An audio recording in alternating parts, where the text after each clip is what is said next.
Magandang araw mga chok. Ayun, maaga pa, pause na tayo.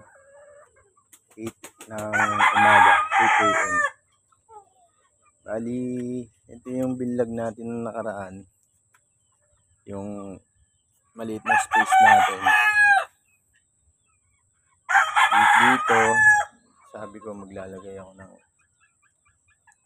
square pen. Hindi pa tayo nakapag-welding. Magwe-welding tayo. Puro DIY lang tayo mga kachok. Ito yung winelding natin ngayon. Kita ba? Ito. Yan. Isang mahaba yan. Gandun. Maglalagyan natin ng battery cage. Ito. Na-order tayo. Shopee. Produkto ng Shopee. Ano yan? Si Shopee natin number. Battery cage na 4 butas.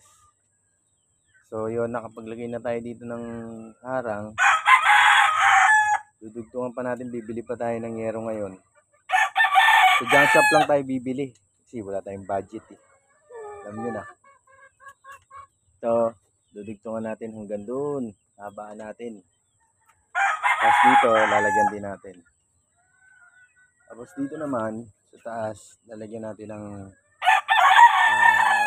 transparent plastic o kung anong pwede natin ilagay para pag umaraw sapul yung mga manok natin.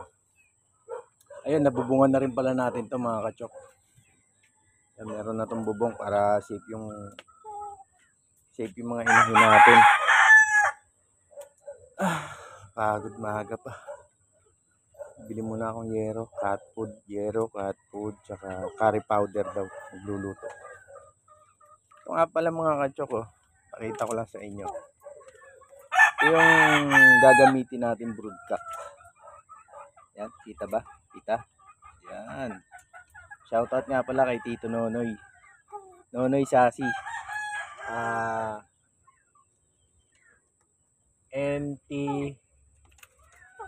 NT Game Farm.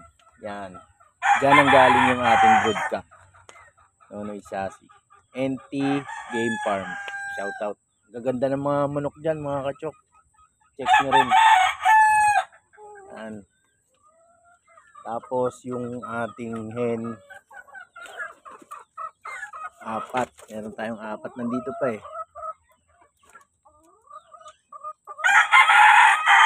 Yan.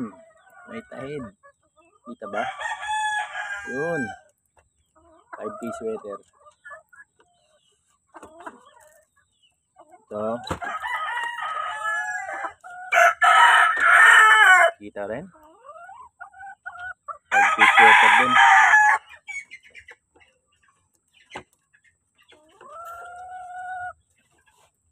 Tapos, meron pa rito isa. Yan.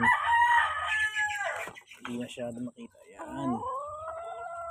Ano ba to? Game Farm.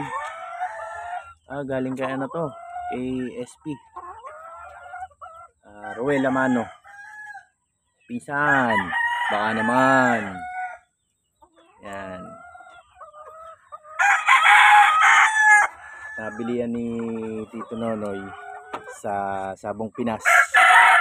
At ito dalawa. Bali dalawa yun. Dalawang Sabong Pinas na hen ang gagamitin natin. Tsaka sariling palahi ni NT Game Farm. Palahi nila. Ito gagamitin natin. Pure 5K. Napuro na yan ni Tito Nonoy. Nonoy Sasi. Okay. Ayun mga kachok. Pagkatapos nito, pag na-set up na natin lahat to, set up natin to lahat ngayon.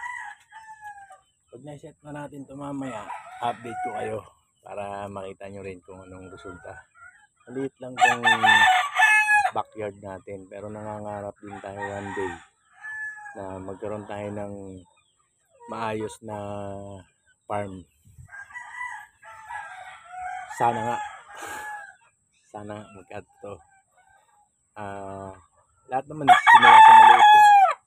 Kaya malay mo, sipag at tiyaga lang. Ayos.